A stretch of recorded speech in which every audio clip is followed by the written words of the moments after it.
नमस्कार, मैं रेखा पांडे पुणे महाराष्ट्र से आप सभी का अभिनंदन और वंदन करती हूँ अपने YouTube चैनल कविता जंक्शन पे। रामायण के अनछुए पहलू एपिसोड 10 में आप सभी का स्वागत है। रामायण के अनछुए पहलू बनाने के पहले मेरा यही विचार था कि उन पहलुओं को मैं टच करूं जो रामायण में बहुत कम लोगों को पता है। ये सेगमेंट मेरा जो रामायण के अनछुए पहलू है उसका आखिरी सेगमेंट है और इस सेगमेंट में मैं ऐसे शख्स के बारे में लेकर के आई हूँ। रामायण के अनछुए पहलू का जो मैं सेगमेंट लेके आई हूँ, ये ऐसा पहलू है जिसमें हम सोच नहीं सकते कि ऐसा भी हो सकता है। राम और हनुमान के बीच युद्ध हुआ था और आपको ये जानकारी होगी कि इस युद्ध में राम की बजाय जीत हनुमान की हुई थी। जी हाँ, आज के हमारे अनछुए पहलू यही हैं और हम इस पर ही अपने विचार रखेंगे, इस पर ही हम लोग अपना चर्चा करेंगे। कहते हैं ना, राम से बड़ा राम का नाम, भक्त बड़ा या भक्त का भगवान बड़ा। कई कहावतें, कई मुहावरे हम लोग सुने हैं इस विषय में और हमेशा भगवान ने भक्त को ही आगे रखा है। राम का नाम हमेशा राम से ऊंचा रहा है। इसी पर एक छोटी सी राम कथा है, आइए चर्चा करते हैं। एक बार सुमंत नाम के एक राजा थे जो सुमेरु पर्वत पे जा रहे थे और सुमेरु पर्वत पे सारे ऋषि मुनि सभी लोग आए हुए थे जस्ट एक चर्चा करने के लिए, ऐसी बैठक के लिए। तो जब वो जा रहे थे बड़े उत्साह से, सुमंत जो राजा थे वो जा रहे थे, तो उस बीच में नारद जी आ गए। नारद जी ने बोला कि जा तो रहे हो ठीक है, लेकिन वहाँ विश्वामित्र जी भी आएंगे और विश्वामित्र जी तो आपके बराबर ही हैं क्योंकि वो भी राजा थे और आप भी राजा हैं, तो उनको आपको बहुत ज़्यादा तवज्जो या बहुत इज्जत देने की ज़रूरत नहीं है क्योंकि आपका और विश्वामित्र जी का पोस्ट समान है। सुमंत जी ने भी कहा ठीक है, वो चले गए वहाँ पे और सारे ऋषि मुनि को उन्होंने प्रणाम किया, उनको जितना यथावत दान दे सकते थे। लेकिन विश्वामित्र जी थे, उनको उन्होंने इग्नोर किया, इवन पैर छू के प्रणाम भी नहीं किया। अब विश्वामित्र जी पे तो बात दिल पे आ गई, ईगो पे आ गई। वो बहुत गुस्से से राम के पास आए और राम को बोले कि मेरा बहुत ही अपमान हुआ है और तुम उसका बदला लो। राम जी भी, उनके गुरु का अपमान हुआ था, तो उन्होंने भी बिना कुछ सोचे समझे, बिना कुछ पूछे उन्होंने अपना प्रण ले लिया कि जिसने भी आपको ऐसा हरकत आपके साथ किया है उसका मैं कल उसका वध कर दूंगा।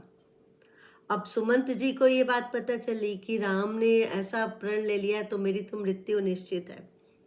तो वो फिर से नारद जी को बुलाने लगे कि नारद जी आइए, आपने इस प्रॉब्लम में हमको डाला है, अब ये प्रॉब्लम भी आप ही सॉल्व कीजिए। जैसे आज के डेट में क्या होता है, कुछ गलती करने के बाद इंसान मोबाइल स्विच ऑफ कर देता है, सेम उस समय भी ऐसा ही हुआ। नारद जी आए नहीं, फिर वो रोना धोना शुरू किया, तो बाद में नारद जी उपस्थित हुए। फिर बोले कि बचाओ मेरे को, अब मैं तो फंस गया हूँ। तो नारद जी बोले कि देखिए मैं तो कुछ नहीं कर सकता, अंजनी माता जो है वो आपको बचा सकती हैं, वो हनुमान जी की माँ है और वो दूर पर्वत पे जो गुफा है वहाँ वो तपस्या कर रही हैं। वो चले गए और माता जी के सामने रोने लगे कि विश्वामित्र मुझे मार डालेगा, विश्वामित्र मुझे मार डालेगा, ऐसे कराते हुए रोने लगे। हनुमान जी आए, उनके पुत्र जो थे, तो अंजनी माता ने हनुमान जी को बोला कि मैंने इसको वचन दे दिया है कि इसको विश्वामित्र जी नहीं मारेंगे, इसकी रक्षा तुम करोगे। हनुमान जी भी नॉर्मल बोले कि ठीक है, माँ जैसा बोले वैसा करेंगे।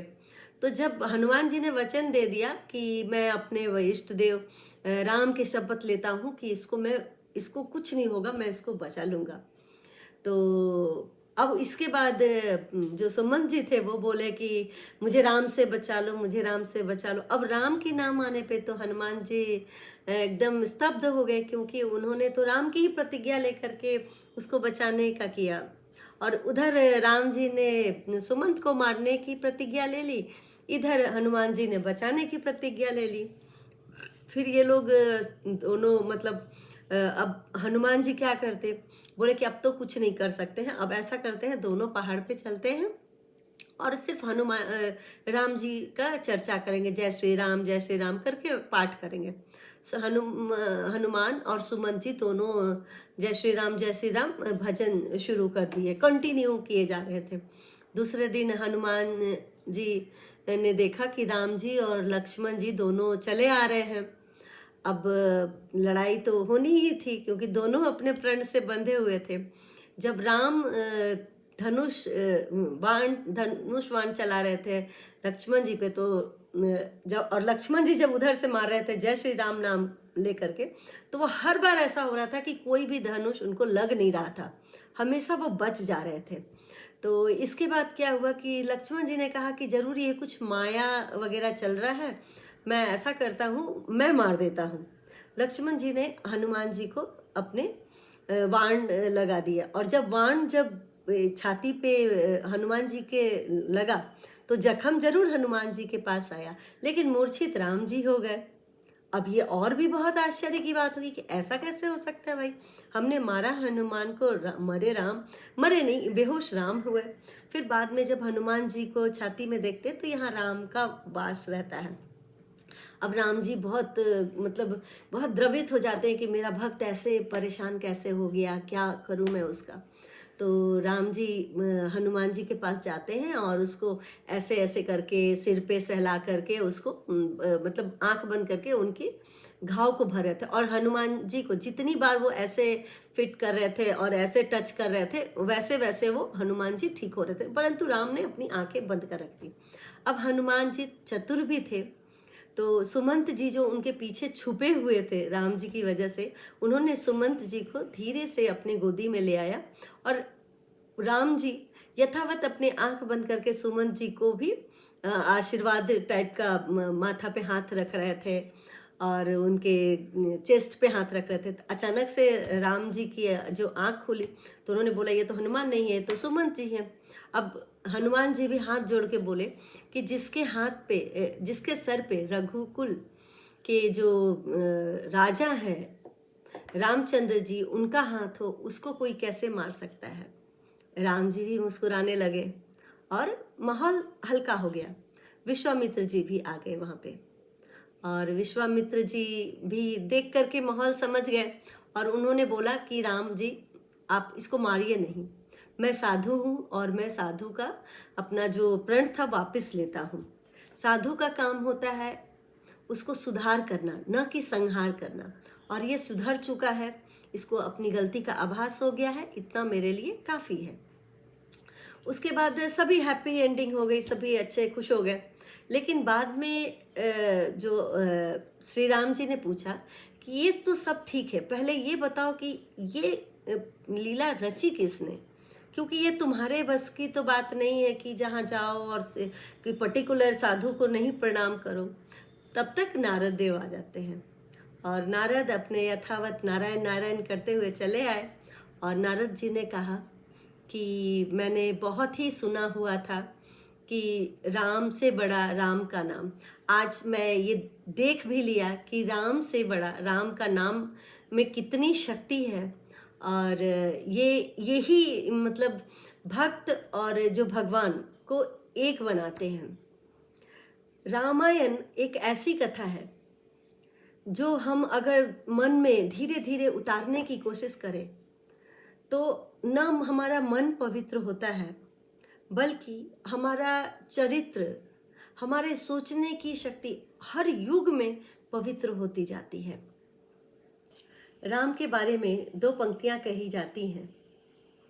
मन के रावण को मिटा कर राम अंतर मन में भर ले, मन के रावण को मिटा कर राम अंतर मन में भर ले।